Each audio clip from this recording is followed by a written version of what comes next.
يا نور الهلال أقبل تعال فالشوق طال والقلب سما نحو السماء مترنما لا تنقضي أنت. السلام عليكم ورحمة الله وبركاته. إن Waalaikumsalam الحمد لله warahmatullahi نحمده wabarakatuh. ونستغفره ونستهديه ونعوذ بالله من شرور أنفسنا وسيئات أعمالنا. أشهد أن لا إله إلا الله وأن محمدا عبده ورسوله صفيه وخليله وصلوات الله وسلامه عليه وعلى آله وأصحابه ومن تبعهم بإحسان إلى يوم الدين. Amma ba'd. Jamaah yang dirahmati Allah, dan intinya mari selalu kita memberikan syukur dan tahmid kepada Allah Subhanahu wa taala atas semua limpahan karunia-Nya. Terutama pada siang hari ini Allah izinkan kita semua untuk talaqul ilmi meskipun di tengah situasi Covid-19 kita masih sedang berhadapan dengan satu wabah besar ini, tapi semoga niat baik ini, ketulusan ini berbalas rahmat yang berlimpah dari Allah Subhanahu wa taala. Demikian juga kita berharap semoga Allah segera angkat wabah ini dari kita semua. Amin ya rabbal alamin. Temanya seperti yang disampaikan oleh MC, menyikapi 10 Ramadan terakhir di tengah pandemi. Jemaah yang dirahmati Allah.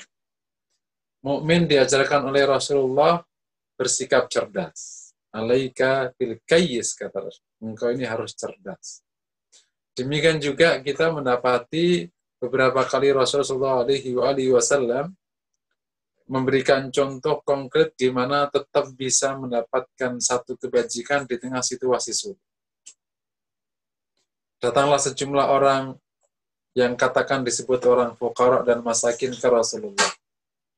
Ya Rasulullah, ini artinya aja. Orang-orang kaya puasa, kami puasa. Kami sholat, orang kaya sholat. Tapi orang kaya bisa sedekah dan kami tidak bisa sedekah. Apa kata Nabi? Yang artinya, bukankah setiap tasbih itu sedekah? Setiap tahlil itu sedekah. Dan setiap jengkal anggota tubuhmu itu ada sedekah. Rasul kasih solusi atas kondisi yang tertentu untuk bisa menyamai kondisi tertentu. Orang miskin di Islam berkesempatan sedekah bukan dengan hartanya, tapi dengan tenaganya, dengan zikirnya, dengan lisannya. Bahkan ketika seorang sahabat melapor ke Rasulullah untuk minta didoakan Rasulullah agar sembuh dari penyakitnya, qadarullah ia buta. Rasul bisikkan kepadanya sesuatu, jika ia sabar maka fadilah lebih besar. Kemudian Rasul bertanya, engkau milih yang mana? Sahabatnya berkata, aku memilih tetap. Jadi itu memberikan seluruh pilihan baik pada setiap keadaan apapun yang menimpa kita.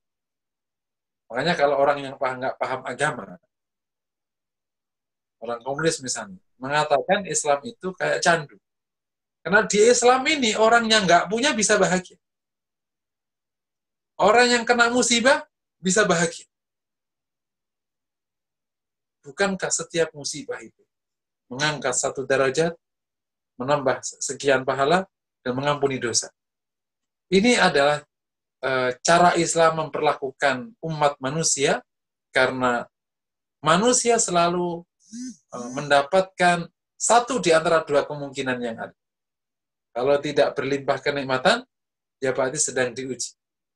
Kalau tidak di atas, ya di bawah. Kalau tidak sedang sehat, sedang sakit.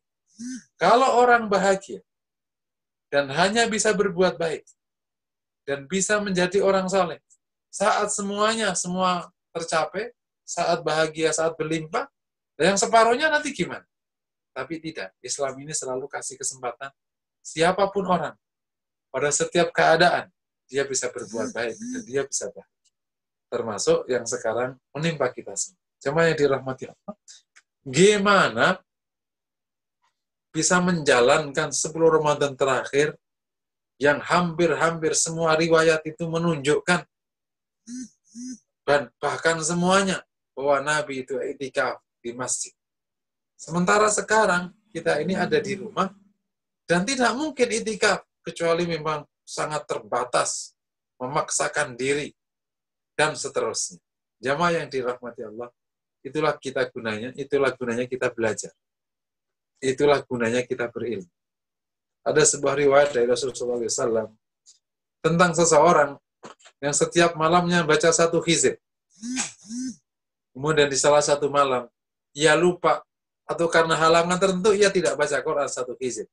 Maka karena hal ini, Allah tetap berikan pahala baginya baca Quran 1 hizib. Ia meninggalkannya bukan karena sengaja, tapi ia meninggalkannya karena terhalang oleh keadaan di luar kemampuannya. Ini juga bisa menjadi dasar bagi kita. Tahun ini kita tidak i'tikaf.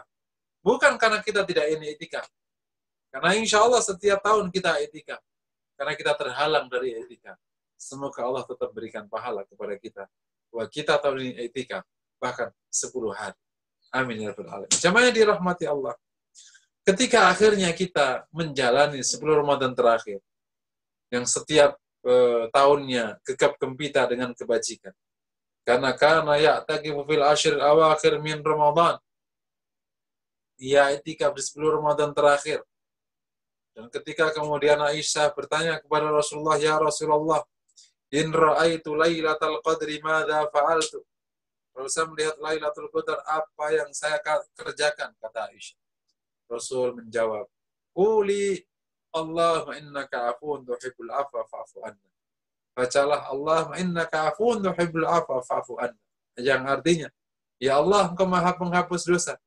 Suka menghapus dosa, maka hapuslah dosa. Jamaah yang dirahmati Allah, dari beberapa hadis dan konsep di atas, sesungguhnya banyak sekali cara yang bisa kita lakukan menghadapi 10 Ramadan terakhir saat kita sedang dirundung wabah COVID yang menyebabkan kita harus di rumah, bahkan tidak bisa ketemu siapapun, tidak boleh berkerumun. Padahal banyak sekali kebajikan yang adanya berkerumun, yang adanya di masjid, yang adanya harus i'tikaf di masjid. Oleh karena itu, dalam situasi seperti ini, jawabannya adalah kecerdasan dan keluasan ilmu agar kita tidak kehilangan kebajikan di tengah situasi yang mungkin tidak biasa. Jamaah yang dirahmati Allah, sebelum kita sampaikan, kita kaji apa saja yang bisa kita kerjakan situasi seperti ini, kami ingin menyampaikan tentang hikmah yang seharusnya ditangkap seorang mukmin dalam situasi seperti ini. Tapi sebelum menangkap hikmah, kita harus punya modal dulu. Yang pertama, dalam situasi seperti ini, kita harus husnudzan kepada Allah Subhanahu wa Ta'ala. Tanpa husnudzan, kita tidak bisa merangkak jauh. Tanpa husnudzan, kita tidak bisa berbuat banyak. Tanpa husnudzan kepada Allah, maka kita tidak bisa menangkap hikmah ilahiyah di belakang setiap keputusan. Kenapa kita harus husnudzan? Karena demikianlah perintah Rasulullah. La yamutanna ahadukum illa wa yuhsinu dhanna bi rabbih. Jangan sekali-kali kalian wafat, kalian mati, kecuali husnudzan kepada Allah Subhanahu wa Ta'ala. Pada saat yang sama, sungguhnya Allah itu Maha Rahman, Maha Rahim. Allah itu Maha Adil. Dan Allah tidak pernah mendolimi hambanya. Wamallahu bidzallami lil abid. Oleh karena itu, tancapkan husnudzan kita kepada Allah. Bahwa keputusan Allah yang ini, itu pasti baik. Betul, ada sekian teori di teori COVID ini. Ada kesalahan orang makan di Wuhan sana.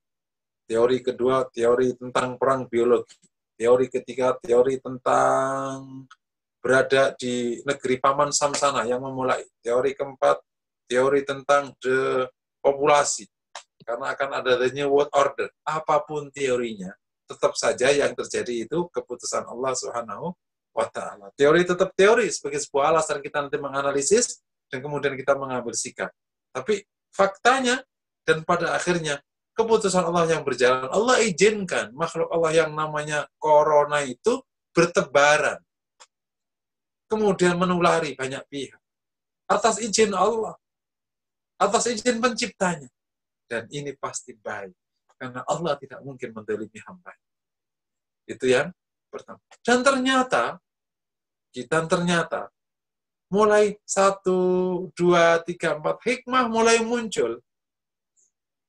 Dengan tetap mempertahankan satu proses ilmiah bahwa kita harus menjaga diri dan lain sebagainya, tanpa kita kemudian berlebihan dalam menyikapi, faktanya hikmah ilahiyah muncul. Jadi ini yang pertama ya, yakni husnudzan kepada Allah. Yang kedua, ayo kita buka mata hati kita agar bisa menangkap hikmah ilahiyah. Dan dari situ nanti kita bisa, apa yang bisa kita berbuat di tengah rumah, sementara ini 10 Ramadan terakhir, yang harus memperbanyak ibadah. Dan ternyata hikmahnya luar biasa. Luar biasa. Dari hikmah ilahiyah itulah yang bisa kita coba, kita coba sibak sedikit demi sedikit gitu. Dari setiap keadaan ini dengan panduan Quran, panduan sunnah, banyak sekali kebajikan saudaraku yang diberikan oleh Allah di kesempatan seperti ini atau di kesempitan seperti ini yang tidak bisa dengan mudah kita dapatkan kalau situasinya tidak seperti ini. Takarrub kepada Allah, kesendirian dengan Allah, zikir dalam kesendirian dengan Allah, munajat, muhasabah, perasaan butuh sekali kepada Allah. Semua itu bisa hadir. Tadarruk kepada Allah, bahkan sampai level latihan ridha kepada keputusan Allah. Itu nggak gampang. Latihan ridha kepada keputusan Allah. Kalau keputusan Allah itu kita cocoki, kita senang. Tapi kalau keputusan Allah pas kita nggak cocoki kayak sekarang, bisa nggak ridho kita kepada Allah? Kapan latihan kita ridho? Kalau tidak ada ujian. Nah, sekarang benar-benar ujiannya itu mendesak sekali. Kita nggak bisa keluar, nggak bisa kemana-mana, serancam semua. Bisa nggak ridho kepada Allah? Raditu billahi rabbah, wa bil islami din, wa bi Muhammadin nabiyya wa rasul. Ini hanya sekilas dari hikmah yang bisa kita tanggung. Selebihnya banyak sekali hikmah yang bersifat kosmos. Ternyata alam menjadi tenang, ozon ternyata tertutup, dan banyak sekali kisah-kisah baik dari belakang wabah yang sekarang menimpa dunia ini. Modal kedua, mencoba mencari hikmah. Modal ketiga, luaskan ilmu, dalamkan ilmu. Untuk menghadapi situasi seperti ini, husnudzan, menangkap hikmah, tapi harus ilmu yang cukup. Terutama kaitannya apa yang bisa kita lakukan, ibadah apa yang bisa kita lakukan, kebajikan apa yang bisa kita lakukan. Tanpa itu kita akan kesulitan. Saya suka ngibaratin, kalau seorang ahli silat, itu baru level 1 atau 2. Mungkin kalau situasinya longgar saja dia bisa bermain. Kalau situasinya sempit, mungkin dia nggak punya sekian jurus yang bisa ia kerjakan, karena terbatas. Lain kalau orang yang sangat ahli. Bahkan terjepit pun dia tetap bisa memainkan perkara. Demikianlah orang yang punya ilmu yang cukup, ilmu yang luas, situasi sempit tetap bisa mendapatkan banyak kebajikan. Nah, termasuk ketika kita menghadapi 10 Ramadan terakhir. Jamaah yang dirahmati Allah Subhanahu wa taala. Dari hikmah ilahiyah, dari 3 modal tadi, kemudian ayo kita masuk. Artinya, masuk kemana? Loh, berarti kita tidak sedang kesulitan dong Ustaz, nyari amal baik. Jawabannya, iya. Tidak sedang kesulitan mencari amal baik. Loh, bukankah kita harus i'tikaf Ustaz? Iya, kita nggak bisa i'tikaf, tapi bukan berarti kita kehilangan amal soleh. Nah, gitu. Loh, kalau gitu, kita bukankah jadi terbatas Ustaz? Jamaah nggak bisa, Jumatan juga nggak bisa, apalagi i'tikaf di malam hari. Nggak mungkin bisa. Padahal Rasul itu i'tikaf. Dan lain sebagainya. Terus gimana? Jawabannya, demikianlah. Kalau kita terus mencari kebajikan dengan ilmu yang cukup, insya Allah kita akan ketemu kebajikan. Apa itu kira-kira? Kita langsung ke materinya ya. Karena waktu sudah menandakan jam 1 kurang 3 menit. Menghadapi 10 Ramadan terakhir dalam situasi seperti ini yang pertama. Kuatkan kadar iman kita kepada Allah. Ini langsung konkretnya. Kuatkan kadar iman kita kepada Allah sebagaimana pesan Rasulullah, man shoma ramadhana imanan wahtisaban. Sebagaimana pesan Rasulullah, man qama ramadhana imanan wahtisaban. Kadar iman yang kokoh ini menjadikan amal baik meskipun kecil nilainya tinggi. Nah, kadar iman yang kokoh meskipun perbuatannya sedikit akan membuat dia berlimpah rahmat dari Allah SWT. Nah, proses menguatkan iman ini di tengah wabah itu terbuka sekali. Hari ini, kalau tidak dengan iman, stres engkau. Hari ini kalau tidak dengan iman, mungkin bisa jauh lebih dari stres. Apa itu? Bisa kena gangguan jiwa. Kenapa? Terancam. Keluar terancam. Megang sesuatu terancam. Ketemu orang terancam. Kesana terancam, kesini terancam. Di rumah saja. Di rumah saja butuh makanan. Makanan dipegang orang. Terancam juga. Kalau bukan karena iman, kita nggak bisa itu. Nah, kita latihan iman. Sampai nanti levelnya bisa thiqah billah. Percaya kepada Allah. Allah akan selesaikan urusannya. Karena Allah Maha Rahman, Maha Rahim. Pertama ya. Yang kedua, tancapkan, kuatkan kadar ikhlas kita kepada Allah. Nah, dengan ikhlas, lagi-lagi setelah iman, amal yang sedikit, nilainya tinggi. Sehingga para ulama sering menyebutkan, meskipun perlu dilihat dengan konteks yang benar ya, 1.000 yang ikhlas, itu jauh lebih utama daripada 1 juta yang tidak ikhlas. Ya, sebenarnya yang benar ya, 1 juta yang ikhlas, lebih baik daripada 1 juta yang tidak ikhlas. Gitu ya. Jangan dibanding ikhlas sama uang. Ikhlas itu bandingannya tidak ikhlas. Gitu. Dengan ikhlas, mungkin 1 ayat, itu bacaannya, nilainya, ya sangat tinggi. Sering kita dapatkan kisah-kisah kebajikan, terutama dari ulama, dari aulia yang mastur ya, aulia yang ditutupi.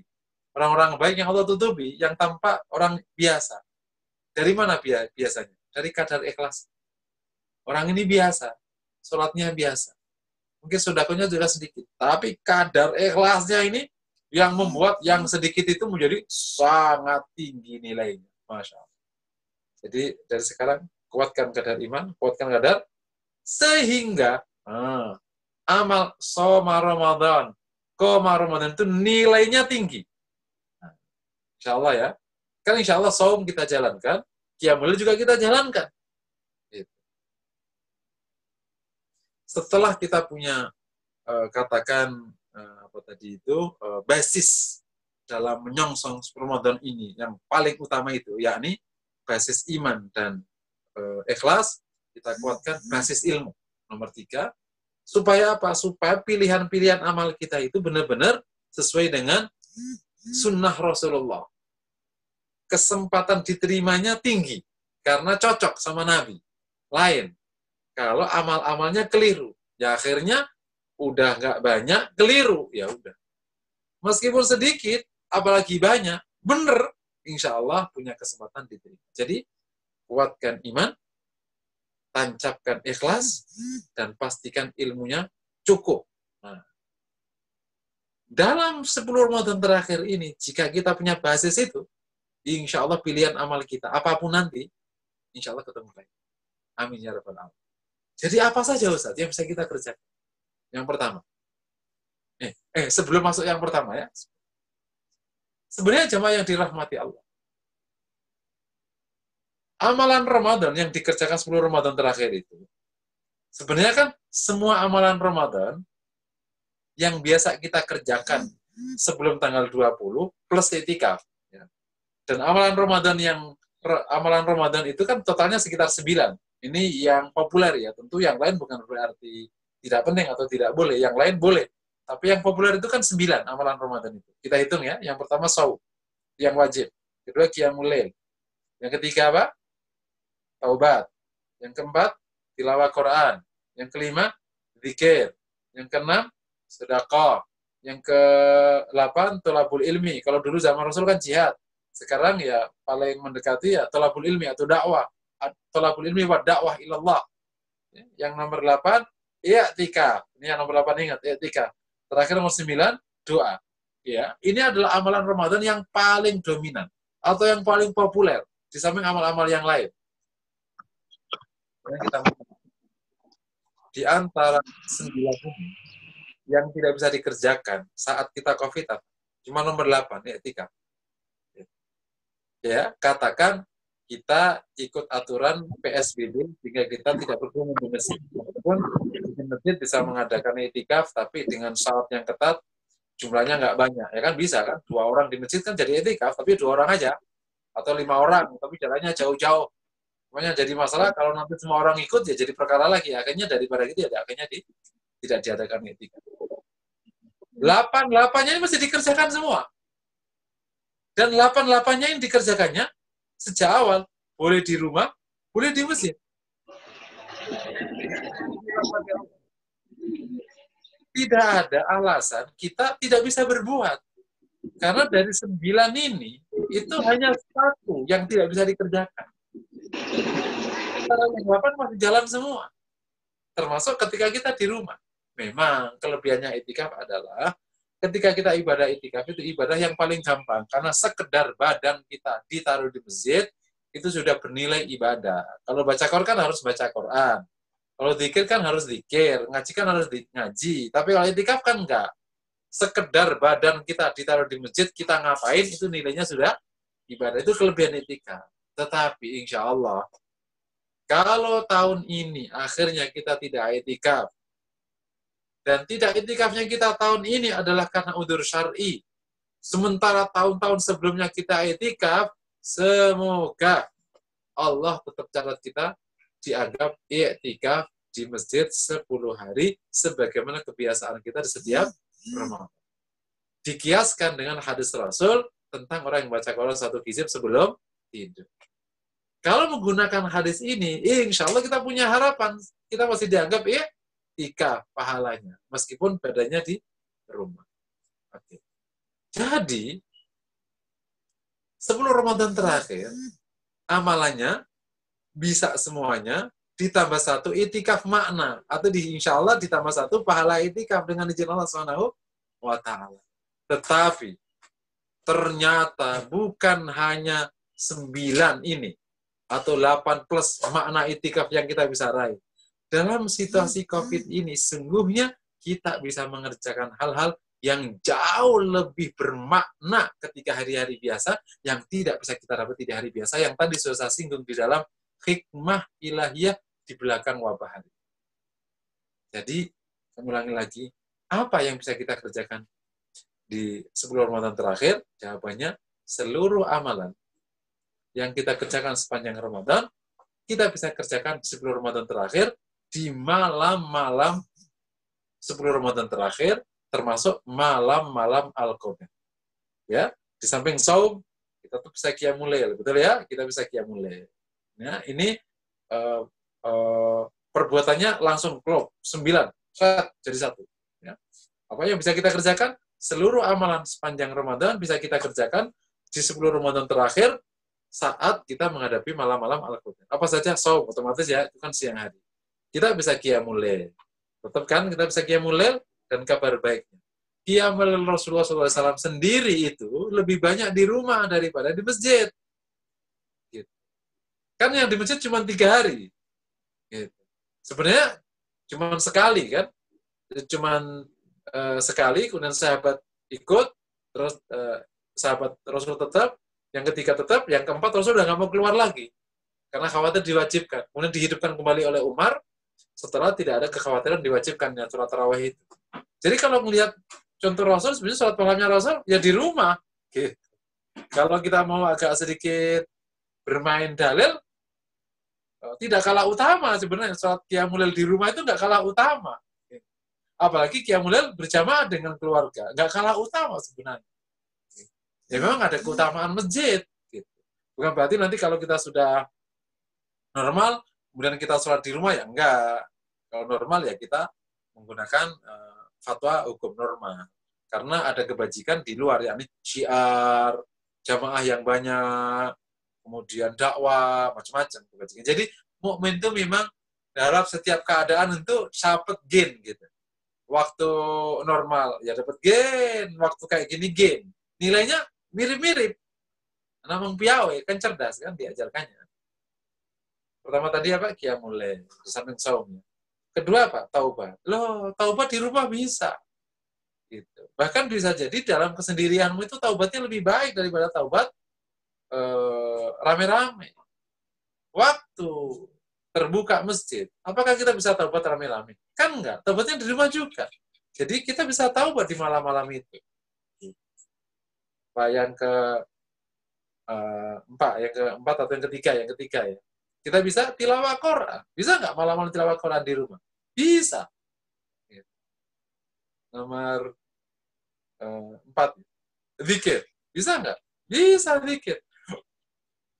Sekali lagi, sodako. Bisa nggak sodako? Bisa.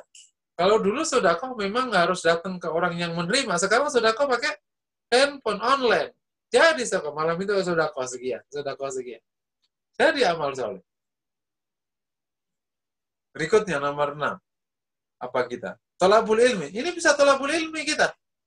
Jadi kalau biasanya ada pengajian i'tikaf, Anda bisa. Pengajian malam-malam Al-Qadar. Gitu. Ustadznya di mana, jamaahnya di mana. Jadi tolabul ilmi.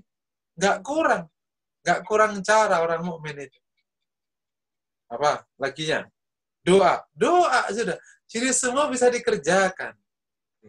Bahkan ketika kita tidak bisa i'tikaf. Dan sisanya i'tikaf. Dan kita berharap semoga tidak i'tikafnya kita di tahun ini tetap dicatat oleh Allah kita i'tikaf. Karena kita sepanjang tahun i'tikaf. Masya Allah. Semoga. Ya. Jadi apa yang bisa kita kerjakan, ternyata semuanya bisa dikerjakan. Bahkan termasuk i'tikaf, tapi hanya mengharap pahalanya. Boleh nggak i'tikaf di rumah? Nggak bisa. Nggak ada i'tikaf di rumah. I'tikaf adanya di masjid. Terus kelompok kedua, tadi kan amalan yang sudah familiar. Kelompok amalan kedua yang bisa kita kerjakan sebelum Ramadan terakhir, dan ini menarik kelompok amalan kedua ini. Kelompok amalan kedua ini ada kelompok amalan yang ini menjadi kebutuhan seorang mukmin yang bisa jadi hanya kita bisa kerjakan kalau kita terdesak seperti sekarang. Kalau tidak terdesak, bisa jadi kita nggak mau melakukannya atau nggak bisa melakukannya. Jadi ibarat Allah giring kita kepada satu kebajikan yang memang cara giringnya tampak sekali keras, bentuk wabah. Tapi sebenarnya dalamnya itu bentuk kasih sayang Allah. Karena kalau tidak dibeginikan, banyak mukmin nggak mendapatkan kebajikan-kebajikan ini. Apa itu kebajikannya? Yang pertama, al-faqru ilallah. Semuanya banyak terkait dengan ilmu hati. Perasaan sangat butuh kepada Allah. Perasaan butuh kepada Allah ini penting. Karena menunjukkan kehambaan kepada Allah. Dan hal ini bisa kita dapatkan manakala kita sedang berada di tengah kesulitan seperti yang sekarang. Ibarat kata, kalau akhirnya kita mendapatkan satu maqam di ilmu hati, al-faqr ilallah, sangat butuh kepada Allah. Dan jalannya ternyata musibah pandemi ini, kita bersyukur kepada Allah. Sampai segitu kita. Kenapa? Karena kalau kita sampai tidak pernah merasa butuh kepada Allah, itu bahaya besar kepada kita. Kenapa? Karena sudah ada tanda-tanda kesombongan dari diri kita. Dan orang sombong, kita akan mencium bau surga. Nah, kalau kayak gini, berarti sungguhnya, ini baik sekali. Dan bukankah situasi seperti ini, di mana kita akhirnya di rumah, perasaan butuh kepada Allah kita itu tinggi sekali. Saya juga mengatakan, hari ini ya, mukmin itu ya bergantung sekali kepada Allah. Ya. Makan, minum bergantung kepada Allah. Sehat bergantung kepada Allah. Kalau semua mengancam, yang kita mengatakan, ya Allah, ini hamba-Mu lemah, udah nggak berdaya. Kami serahkan kepadamu semuanya, anak istri kami ini kami serahkan kepadamu. Sehat tidaknya hanya engkau yang bisa mengurus kami. Kerja nggak bisa, kemana-mana nggak bisa, bisnis tutup, kerjaan berhenti, mau kemana? Allah yang kasih. Mau ngapain coba? Kalaupun ada yang masih kerja di kantor gaji ngalir, tapi kan ancaman kesehatan kemana-mana. Ya Allah, itu baik bos. Gitu. Kalau sampai kita tidak pernah punya hati namanya al-faqr ilallah, itu bahaya. Sangat membutuhkan Allah namanya. Al-faqr. Salah satu makam di tazkiyatun nafas. Dasarnya ya ayyuhan nas antumul fuqara'u ilallah wallahu al-ghaniyyul hamid. Hai manusia, engkau ini sangat membutuhkan Allah dan Allah Maha Kaya, Allah Maha Terpuji. Nah, bukankah fakir itu bisa hadir kalau begini rasanya kita terkungkung begini. Dalam kesendirianmu itulah engkau akhirnya jujur kepada Rabb-mu bahwa kau ini butuh kepada Allah. Setelah al-fakir, engkau bisa mendapatkan satu kebajikan lagi. Namanya at-tadarru ilallah. Menghibah kepada Allah. Nah, udah kayak gini menghibah nggak kepada Allah? Menghibah. Kita dari rumah menghibah, ya Allah. Sudah sujud tuh mungkin speechless kan. Kalau kita itu sudah sangat butuhnya kepada Allah ya, dan sangat menghibahnya, mungkin doa aja mungkin nggak keluar itu. Sudahlah sujud aja pada Allah, sudah termenung aja pada Allah, dan kemudian seperti mayit, sudahlah. Hanya Engkau ya Allah yang bisa uruskan. Makanya ada doa. Nastauti'uka Allahumma iyyana wa auladana wa ahlana wa azwajana wa aqaribana. Ya Allah, kami titipkan diri kami titipkan keluarga kami titipkan anak kami titipkan istri kami titipkan handai tolan kami, jamaah kami kepadamu ya Allah. Ada doa itu, nastauti'uka Allah. Hanya kepada Allah kita bisa titipkan perkara ini, udah nggak bisa ke yang lain. Ada namanya apa tadi? At-tadarru. Kemudian apa lagi? Al-khusyu. Tunduk kepada Allah. Al-fakr, at-tadarru, al-khusyu. Terus apa lagi? At-tawakkalu ilallah wa tafwidu ilaihi. Tawakal kepada Allah dan tafwid kepada Allah, menyerahkan kepada Allah. Bukankah ini baik? Akhirnya naik, kita bisa munajat kepada Allah. Kita bisa takarrub kepada Allah. Terus. Dan ini luar biasa baik. Semoga Allah mudahkan kita ya berbuat baik ya. Dan kita bisa menikmati kondisi ini, justru bisa meningkatkan banyak kebajikan yang tidak bisa kita dapatkan di hari-hari lain. Apalagi terakhir tadi, bisa munajat, bisa mengadu kepada Allah. Kenapa? Ya karena banyak masalah. Karena kita butuh. Setelah munajat apa? Kita bisa at-taqarrub, kita mendekat. Bahkan ada satu lagi poin, al-unsu billah, akhirnya udah kita bisa damai dengan Allah Subhanahu wa taala. Itu bagian dari proses sampai nanti naik, setelah naik sampai bahkan kita bisa menikmati al-mahabbah billah, mahabbah kepada Allah. Saking kita seringnya zikir, kenapa? Karena di rumah terus, sendirian terus, di rumah terus, nggak bisa kemana. Kita nikmati, akhirnya sampai akhirnya kita naik kelas namanya ridho kepada Allah. Kalau nggak ridho mau ngapain sekarang? Coba kita tanya diri kita sekarang. Kalau nggak ridho kepada Allah, cuma ngomel. Kapan sih ini selesai nyawa Bang? Semakin sakit kau kalau ngomong kayak gitu. Repot kali hidup nih. Sakit kau kalau kayak gitu. Apalagi misalnya kita ini ngomel-ngomel. Payah nih mah, payah nih. Sakit kau. Justru akhirnya kita harus ridho. Dan kalau ridho, insya Allah semakin sehat. Raditu billahi rabba wa bil islami dina, ya Allah, sama ridha kepada Allah sebagai Rabb kami. Kalau ternyata situasi yang sekarang ini menggiring kita mulai dari al-faqr, terus at-tadarru, terus al-khusyu, at-tafwid, at-tawakkal, terus munajat, taqarrub, terus apa tadi? Sampai level mahabbah, sampai ridha, kita akan bertanya, nikmat apa lagi yang akan kau cari melebihi musibah ini? Jadi di mata hamba-hamba mukmin, musibah itu bisa dianggap menjadi jalan kebajikan. Dan itu betul.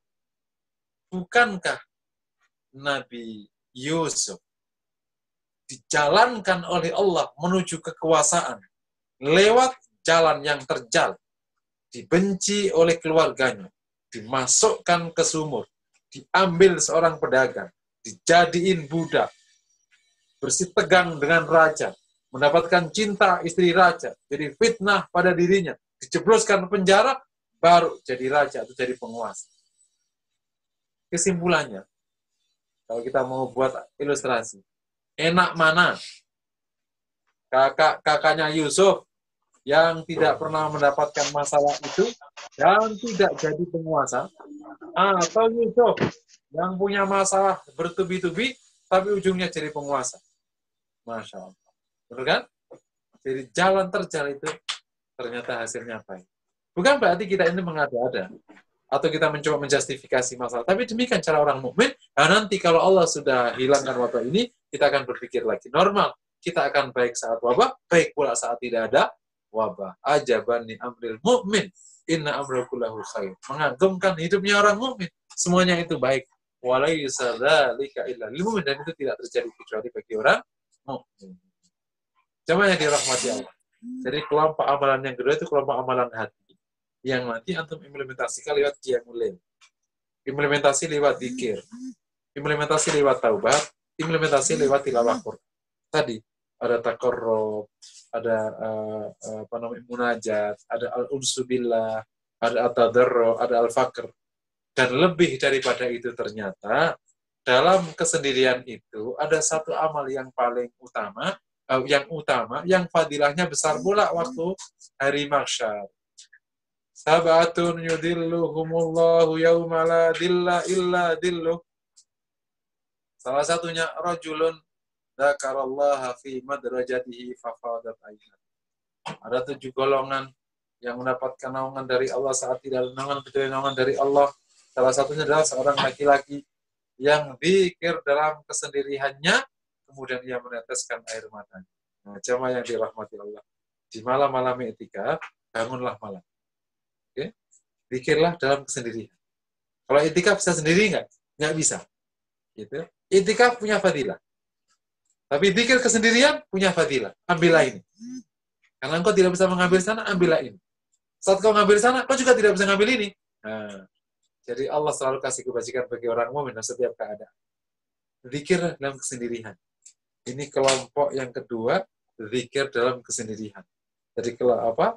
Termasuk kelompok urus tadi, kalau kamu bisa zikir dalam kesendirian, mendapat fadilah besar. Jadi kesimpulannya, jemaah dirahmati Allah, apa yang bisa kita kerjakan menyongsong Lailatul Qadar? Yang pertama, kelompok amalan yang pertama, seluruh amalan yang bisa kita kerjakan di bulan Ramadan saat situasi biasa, itu bisa kita kerjakan di malam-malam Al-Qadar saat kita di rumah.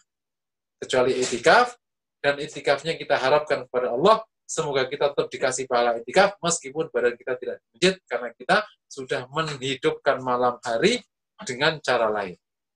Dan karena kita setiap tahun insya Allah sudah itikaf, semoga kita masih dianggap itikaf oleh Allah Subhanahu wa Ta'ala. Ya. Nah, kelompok amalan itu tolong dikerjakan dengan seksama. Yang kedua, kelompok amalan yang kedua, yang banyak bersifat hati sampai ke level zikir dalam kesendirian. Itu jalankan semuanya. Ya. Numpang di amalan yang pertama, kau masukkan amalan hati. Karena amal hati lebih utama daripada amal perbuatan. Sehingga saat kau zikir, saat kau tilawah, saat kau apa, kau tumpangkan tadi. Tadarruk masuk, al-faqr masuk, semuanya masuk. Jadi lengkap sekali amalan kita. Mungkin pertanyaannya, terus kita gimana Ustadz kalau malam-malam Al-Qadar itu? Ya sudah, sebagaimana kalau kita i'tikaf kita melek, ya di malam-malam ini kita melek. Kita ngerjakan itu semua. Nah, sebagaimana kalau Anda i'tikaf mungkin juga nggak sanggup sepanjang malam, ya mungkin kau tidur. Karena ternyata Rasul juga tidak anjurkan kalau kita kemudian sepanjang malam ibadah, tapi ternyata kita ngantuk. Suatu ketika seorang sahabat sholat, dan karena ngantuk, maka badannya diikatkan di tali masjid. Di antara tiang-tiang masjid. Dan di pagi harinya Rasul bertanya, kenapa ada tali ini? Ternyata diceritakan ada seorang sahabat yang tadi malam mengikatkan dirinya di tiang masjid. Karena takut ngantuk. Rasul melarangnya, dan kemudian terkenal dengan hadisnya, inna li ainika haq, wa inna li jasadika haq. Matamu punya hak, badanmu punya hak. Jadi jamaah sekaliannya dirahmati Allah, dalam menghidupkan malam Lailatul Qadar ini, malam Al-Qadar, dengan seluruh amalan tadi, ngambil waktunya kapan? Ambil waktunya sepanjang malam. Kalau kau ngantuk, tidurlah sebentar. Dan supaya tidur kita ini nilainya ibadah, niatkanlah, ya Allah, aku tidur mengikuti anjuran Rasulullah. Nah, gitu. Jangan langsung tidur. Ya. Jadi apa tadi? Kerjakanlah seluruh amal tadi, kelompok A sama kelompok B, sepanjang malam-malam sebelum Ramadan terakhir. Oke, sepanjang malam, sebagaimana kayak kita i'tikaf. Dan kalau kita ngantuk, tidurlah.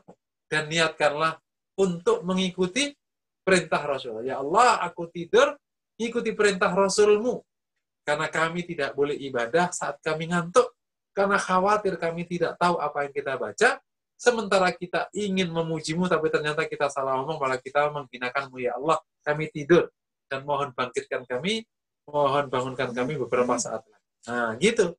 Jadi mungkin kau nanti bisa bagi, kalau saya kasih tipsnya itu, bagi malam menjadi 4 bagian. Gitu. Atau menjadi 3 bagian lah, 3 bagian. Mulai maghrib sampai jam 10, itu bagian pertama. Nah, ya. Jam 10 sampai jam 2, itu bagian kedua. Jam 2 sampai subuh. Atau jam 10 sampai jam 1. Ya. Kemudian, atau sampai jam setengah 2. Jam 10 sampai jam setengah 2. Setengah 2 sampai subuh. Nah, tidurlah di sepertiga malam pertama. Tidur sampai jam 10, atau kau tidur sampai pertengahan malam. Semoga tidur kita dengan niat baik tadi dicatat pahala oleh Allah Subhanahu wa taala. Nah, karena tidur kita itu niatnya taat sama Rasulullah. Karena betul, kalau kita semalam full itu kalau memang kurang persiapannya, jadinya sangat ngantuk dan bahkan hasilnya jadi buruk. Kalau ingin semalam full ya memang siangnya harus tidur full. Bagaimana kalau kita biasa itikaf ya? Apalagi itikafnya di Mekah. Tapi kalau siangnya nggak tidur, semalam full bisa menjadi berat. Tapi gimana caranya supaya tetap bisa nilai kebajikan? Tidur dengan niat taat sama Rasulullah. Nanti kira-kira jam 12 bangun. Atau tidur ba'da Isya, jam 11 bangun sampai subuh. Tidur ba'da Isya, jam 12 bangun, jam 1 bangun sampai subuh. Semoga ini sudah cukup. Apalagi kalau Bapak mengurangnya kuat sekali, entah apa itu, mulai Isya sampai subuh, ibadah seperti yang kami sampaikan tadi. Masya Allah, itu top. Semoga tidak mengurangi kebajikan. Oke? Ini pertanyaan, jadi apa amalan-amalannya? Nah, tip terakhir, supaya amalan-amalan itu fadilahnya besar, saya katakan tadi, maka jadikanlah amalan-amalanmu itu bisa bernilai tinggi. Gimana supaya bernilai tinggi? Tadi kan amalan tadi, ada kelompok pertama, kelompok kedua. Supaya amalanmu bernilai tinggi, gimana caranya? Tadi kan sudah ada pengantar. Kuatkan kadar ikhlasmu, terus pastikan itu ngikuti sunnah. Jadi nilainya tinggi. Dan yang ketiga, kalau bisa, amalanmu itu bisa menjadi jariah. Gitu. Jadi cari amalan yang jariah. Misalnya, mohon maaf ya, tanpa harus mengurangi kadar ikhlasnya. Engkau tilawah, engkau rekam, dan kau rekam, kau siarkan. Kali-kali ada yang mau nyontoh. Orang nyontoh. Misalnya gini, cara membaca Quran yang baik. Ya di malam itu kok gitu, mengajarkan Quran. Gitu. Cara wudhu yang baik. Nah, yang apalah terserah. Gitu. Sodako yang terbaik. Jadi maksud saya, engkau pilih amal-amal yang bisa jariah. Yang berdampak luas. Itu juga menjadi tip agar kita bisa mendapatkan banyak kebajikan dari situasi yang mungkin tidak normal. Mungkin demikian yang dapat saya sampaikan. Semoga materi ini menginspirasi. Wassalamualaikum warahmatullahi wabarakatuh. Waalaikumsalam warahmatullahi wabarakatuh. Terima kasih Ustaz untuk penyampaiannya. Masya Allah, jadi memang seringkali kita fokus kepada kesempitan yang kita hadapi, tapi tidak melihat kesempatan ibadah yang begitu besar yang Allah berikan kepada kita dengan kondisi berbeda seperti saat ini pada masa pandemi ini. Kita lanjut beberapa pertanyaan nih Ustadz, udah masuk di chat itu dari Pak Yudi. Ada 2 pertanyaan. Pertama adalah tips untuk 10 hari terakhir bersama keluarga dan juga misal wabah sampai di 1 Syawal, nanti sholat Idnya bagaimana Ustadz? Ya, ya. Ya mungkin itu dulu Ustadz. Atau dan Ya, lanjut lagi, ini ya Ustadz, perlukah menyiapkan ruangan khusus untuk iktikaf di rumah bersama keluarga itu? Oke. Yang pertama, tipsnya gini, keluarga dimotivasi, didorong untuk bisa menghidupkan malam-malam Al-Qadar ini di rumah. Ya emang ya pandai-pandailah ya ngajak anak-anak terutama yang masih kecil atau yang remaja. Karena yang remaja kan punya cara sendiri, didorong aja, berikan contoh yang baik. Gitu. Tadi misalnya namanya anak-anak mungkin oke, kakak nanti pada Isya langsung tidur ya, langsung nanti jam 12 bangun, 1 bangun, kira-kira kayak gitu. Atau kalau mau ngambil awal sampai jam 1, nanti tidur sebentar, kemudian nanti jam 3 bangun lagi. Terserah, setiap anak ditanyain, istri kalau uminya mau gimana caranya. Nanti lihat, oh insya Allah sudah ada lebih dari 1/3 malam yang bisa tak pakai ibadah. Semoga itu sudah cukup bagus. Apalagi sampai 2/3 malam udah ibadah, oh bagus sekali. Itu sudah cukup bagus. Apalagi sampai semuanya, top. Gitu. Tapi jangan sampai hanya terawih saja, sementara semuanya tidur full sampai sahur, ya itu sayang. Minta masing-masing punya jadwalnya, kakak bisa gimana. Tapi kemudian yang kedua saling membangunkan, saling mengingatkan. Saling membangun, saling mengingatkan. Terus berikutnya, dan amalannya apa saja tadi yang saya terangkan tadi amalannya semua. Terus kalau sampai 1 Syawal kita enggak, sholatnya gimana? Sholatnya di rumah. Hanya di rumah. Dan kalau bisa khutbah. Kepala keluarganya khutbah. Boleh. Gitu. Dan saya nanti kan sholatnya sama keluarga dan saya khutbah di rumah. Nah, cuma di kompleks saya akhirnya khutbah saya akan direkam di Zoom, didengerin para jamaah di rumahnya masing-masing. Boleh aja begitu. Saya khutbah dengan jamaah saya. Siapa jamaah saya? Ya anak saya. Ada Sena, ada siapa, ada Aska, ada Ariko, ada Nabila, ada Uminya. Nah, itu jamaah saya. Sama tetangga saya yang dempet garasinya. Nah, itu kali sudah diatur. Ada tetangga saya yang garasinya dempet, saat nanti saya gabung sholat Id, tapi dia di rumahnya, saya di rumahnya, tapi insya Allah masih dapat karena suaranya masih dengar kan. Terus nanti khutbah Id, khutbahnya disiarkan lewat Zoom ke seluruh komplek. Yang dengerin alhamdulillah, yang dia ya sudah. Gitu. Tapi secara umum kan dengerin khutbah kan tidak ada syarat harus satu majelis dengan imam kan. Dengerin khutbah Jumat sekalipun kan nggak ada syarat satu majelis dengan imam. Gitu. Dimanapun sah dengerinnya. Apalagi ini sholat sunnah agak longgar kan. Yang berikutnya kalau mau nyediain ruangan khusus di rumah, itikaf nggak bisa di rumah, nggak ada itikaf di rumah. Itikaf adanya di masjid. Yang di rumah itu ya tadi ibadah-ibadah sendirian. Gitu. Semoga punya nilai tersendiri dan kalau kita sudah terbiasa itikaf, semoga Allah catat kita sebagai orang yang mu'takif di tahun. Gitu. Kalau secara fikih nggak ada itikaf di rumah. Tapi kita tidak kehilangan amal saleh, bukan berarti kalau nggak itikaf kehilangan amal saleh kan? Kita masih punya amal saleh yang cukup selain itikaf.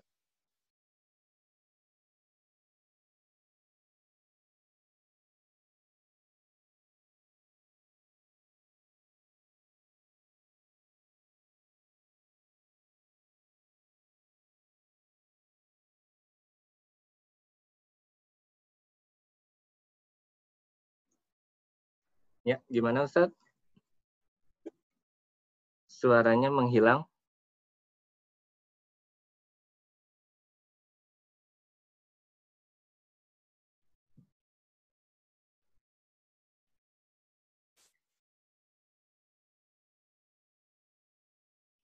Ya, kita tunggu Ustadz untuk kembali bergabung, mungkin sedikit terputus.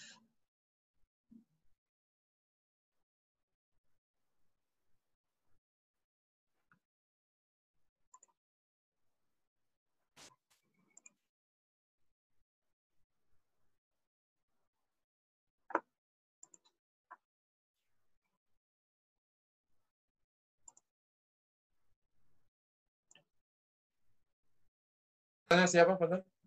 Cukup tadi? Iya, baik. Untuk itikaf sudah ada di rumah, jadi nggak perlu menyediakan tempat khusus untuk itikaf. Tapi ya kalau dianggap sebagai tempat khusus ibadah boleh-boleh aja.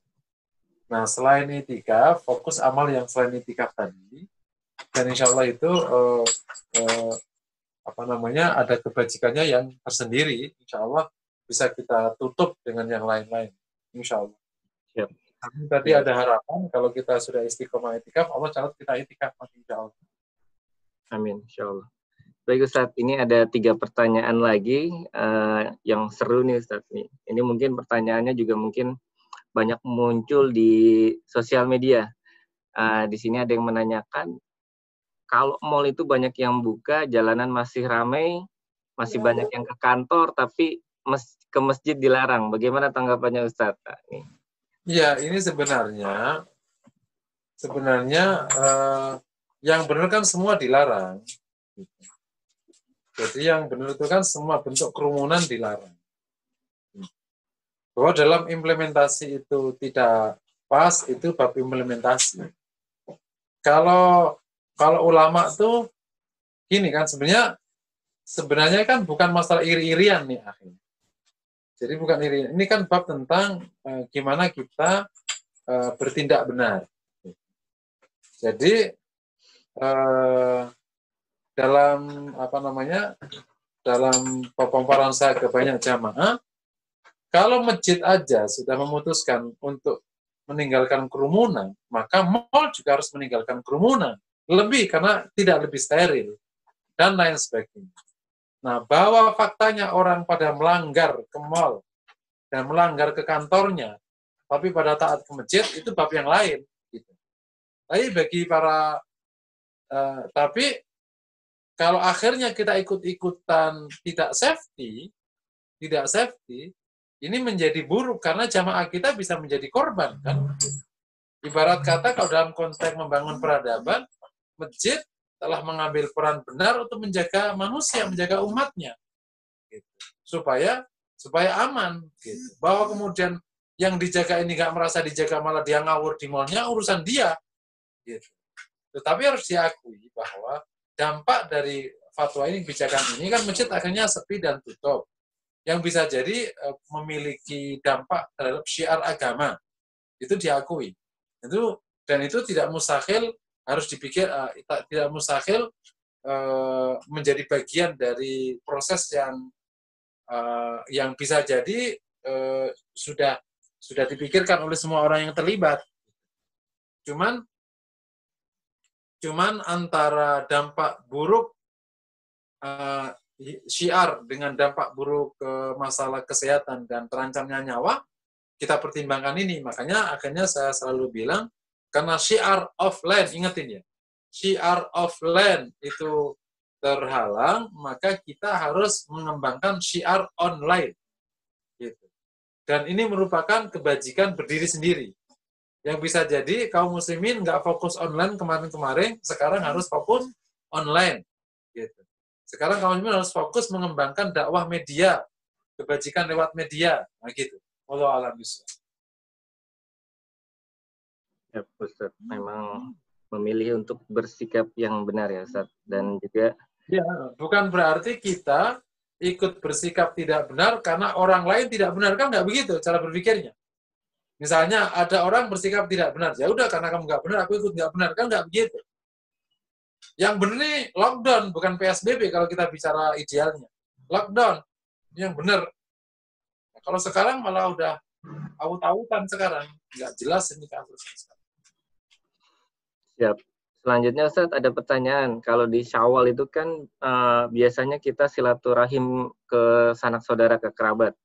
Untuk keadaan seperti ini bagaimana menyikapinya, atau mungkin tepatnya tuntunan Rasulullah seperti apa untuk silaturahim di masa Syawal? Makanya silaturahim di malam Id itu, di hari Id itu sebenarnya lebih tidak ada tuntunan khusus terkait dengan Id. Gitu, nggak ada. Gitu. Silaturahim yang semarak di hari Id itu lebih karena kondisi yang memungkinkan orang bersilaturahim. Kan silaturahim itu kan memang fadilahnya besar.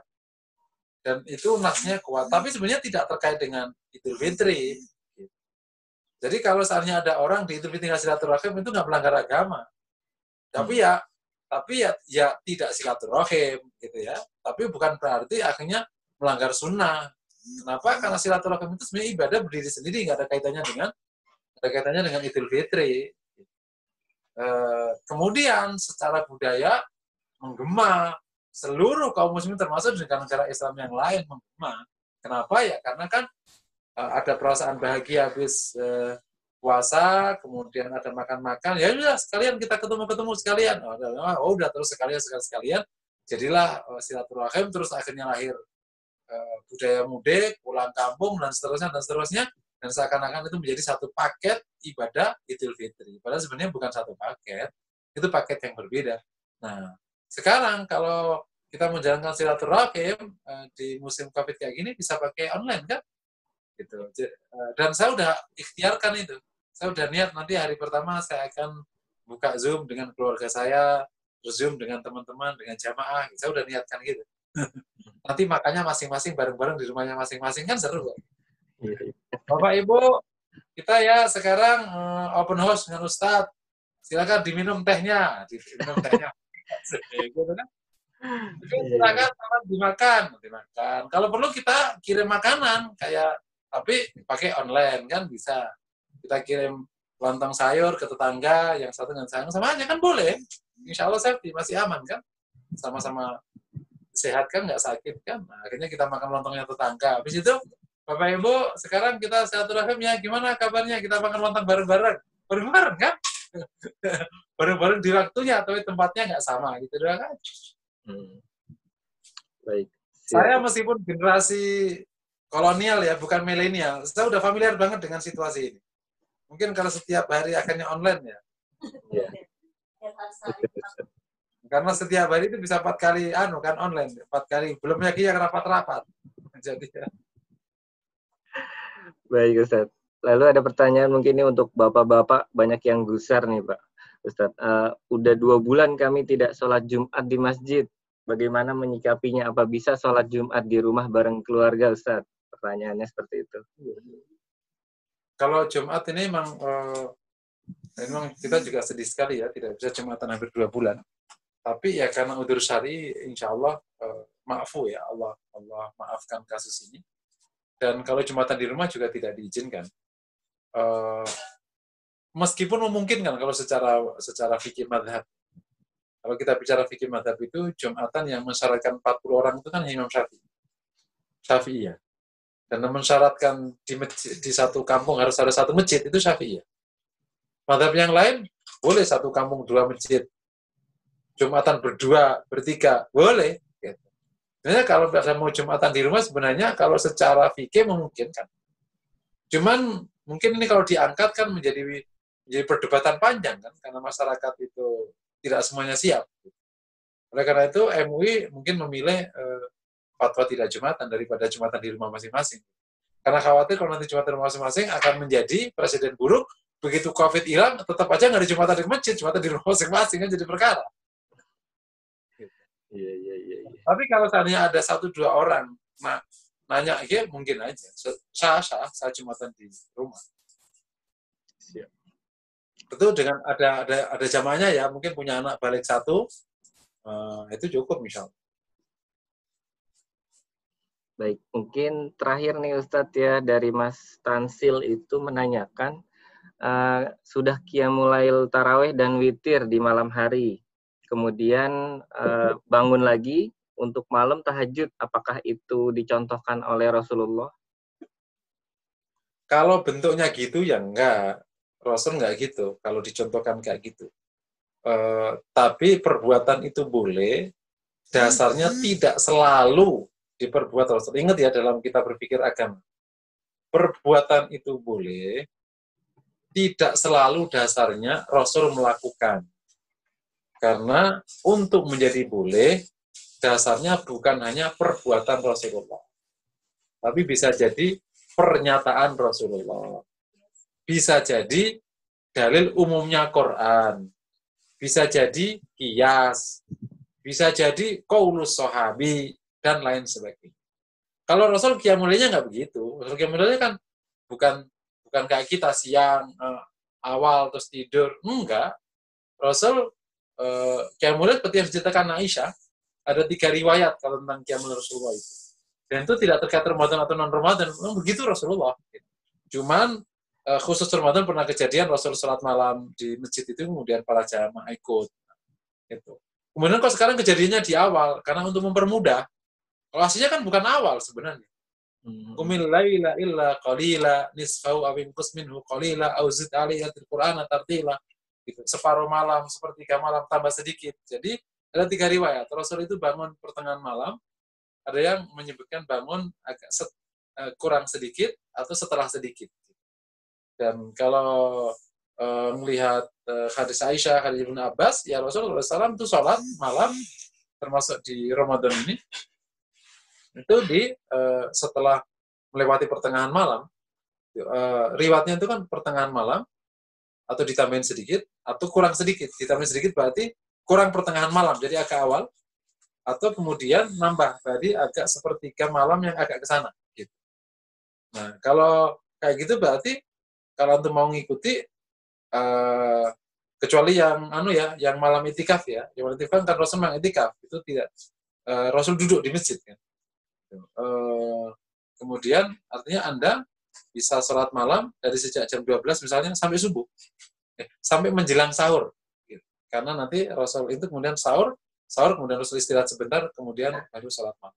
Jadi kalau ditanya apakah kalau kita sholat ini kemudian kita mau dicontohkan Nabi nggak begitu terawihnya. Tapi boleh. Kenapa boleh? Karena di bawah naungan hadis umum. Sholat lail 5 tenama. Sholat malam itu 22. Jadi ya kapan saja. Ibnu Umar mengatakan boleh. Orang yang sudah sholat tarawih kemudian dia bangun sholat malam lagi boleh.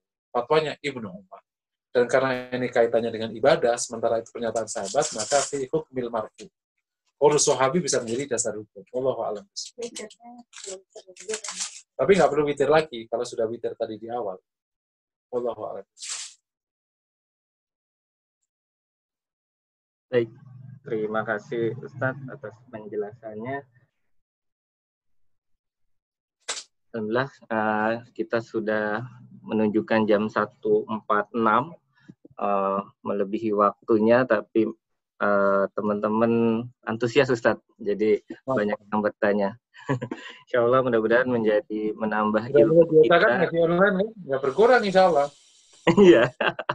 Nggak berkurang, kualitasnya nggak berkurang, waktunya itu efektif. Saya jadi nggak perlu menghabiskan waktu 5 jam ke tempat pengajian, saya udah di rumah dulu, plek dah. Iya. Nanti datang lagi ngaji, plek dah, gitu. Enak. Jamaah langsung siap Ustaz ya? Iya, sudah siap. Sudah, berapa orang? 100, 30, 40. Langsung ngaji, plek. Udah, begitu live, nggak usah diantar, nggak usah dijemput. Iya. Bisa makan, bisa apa kan? Langsung biasanya kan mau nganter saya. Iya. Itu salah satu berkah dan hikmahnya Ustaz ya? Iya, efektif sekali sekarang jadi. Efektif sekali. Ya. Baik, mungkin kita cukupkan untuk kajian kita kali ini. Kami ucapkan terima kasih Ustadz atas penyampaiannya. Hari ini sangat bermanfaat bagi kami semua untuk menghadapi, dan memang ini baru tanggal 21, masih ada 9 hari ke depan insya Allah. Mudah-mudahan kita bisa memaksimalkan ibadah kita di Ramadan ini. Demikian kajian kita kali ini. Terima kasih Ustadz Muhsinin Fauzi dan juga teman-teman dan juga yang lain. Kami ucapkan terima kasih. Mari kita tutup dengan baca istighfar. Astagfirullahaladzim. Dan doa penutup majelis. Subhanallah bihamdihi. Terima kasih untuk semuanya. Wabillahi taufik wal hidayah. Assalamualaikum warahmatullahi wabarakatuh. Waalaikumsalam. Allah